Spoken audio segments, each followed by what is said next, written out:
This subcommittee will come to order. Without objection, all members may have 5 days to submit statements, questions, and extraneous materials for the record subject to the length limitation in the rules. 2 weeks ago, ISIS had one of its most successful weeks. In Syria, it took over an ancient city, Palmyra, located in the center of the country. The city is known for its archaeological gems that date back to the Romans. In Iraq, ISIS took over Ramadi, the capital of the Anbar province. Losing the city in the Sunni heartland caused many to question the administration's strategy in this part of the world.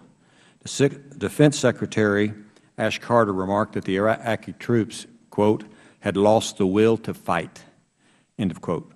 The battle for ideas isn't looking much better. Thousands of foreign fighters continue to leave their home countries to fight for ISIS in Iraq and Syria. Those who don't go to Iraq and Syria have been happy to pledge allegiance from afar.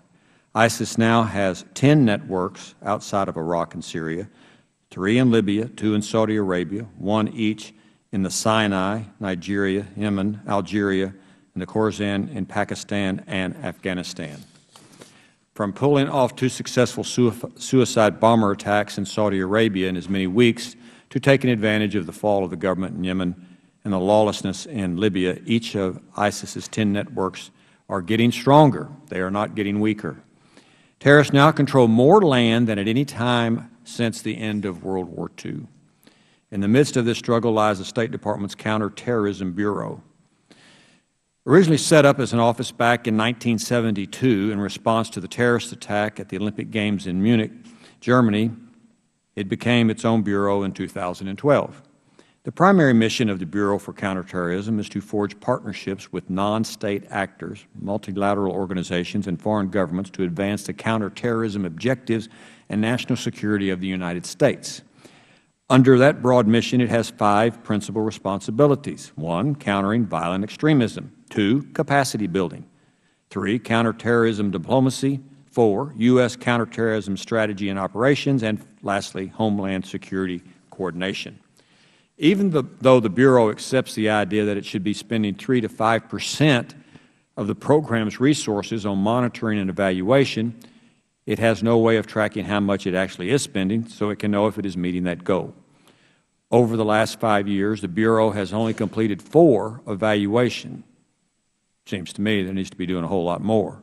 Most of the money that the CT Bureau spends is on capacity building. From 2012 to 2014, it spent $191 million on building the capacity of 53 partners through anti-terrorism assistance. But of these 53 partners, it has only evaluated 2 countries. The CT Bureau is having trouble learning from the 4 evaluations it has done in the past. The Bureau has only implemented half the recommendations made by the evaluation and has no timetable for when it will implement the other half. The Bureau has never done, or does it have any plans to do impact evaluation, the only kind of evaluation that can really tell us if American money made a difference or not. While it struggles to properly evaluate its programs, the CT Bureau is asking for 4 times more money than it received in the budget last year. The Bureau wants money for a counterterrorism partnership fund, but it can't give Congress any specifics on how it plans to spend the money, let alone how the money will be evaluated that is spent. There are also problems with how the CT Bureau is spending the money it already obtains from the taxpayers through Congress. According to the GAO, every year since 2012, the CT Bureau has failed to fill staff positions Congress has authorized it to have.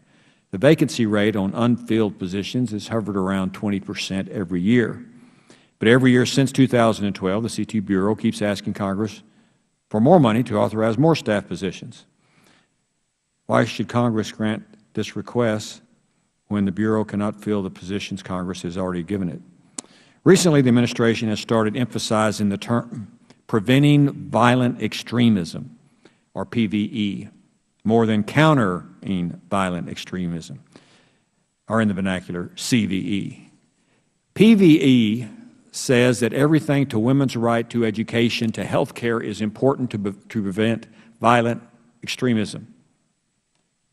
The question arises, is this the duty of the Bureau to try to eliminate poverty, health care issues, create jobs under this authorization. The problem with PVE is that it could include almost anything that PVE wants to spend the money on, as opposed to strictly counterterrorism operations. It is difficult to know what the definition means when it covers so many issues. It's also unclear what the shift from CVE to PVE means for the Bureau, which used to take the lead on counter or CVE efforts.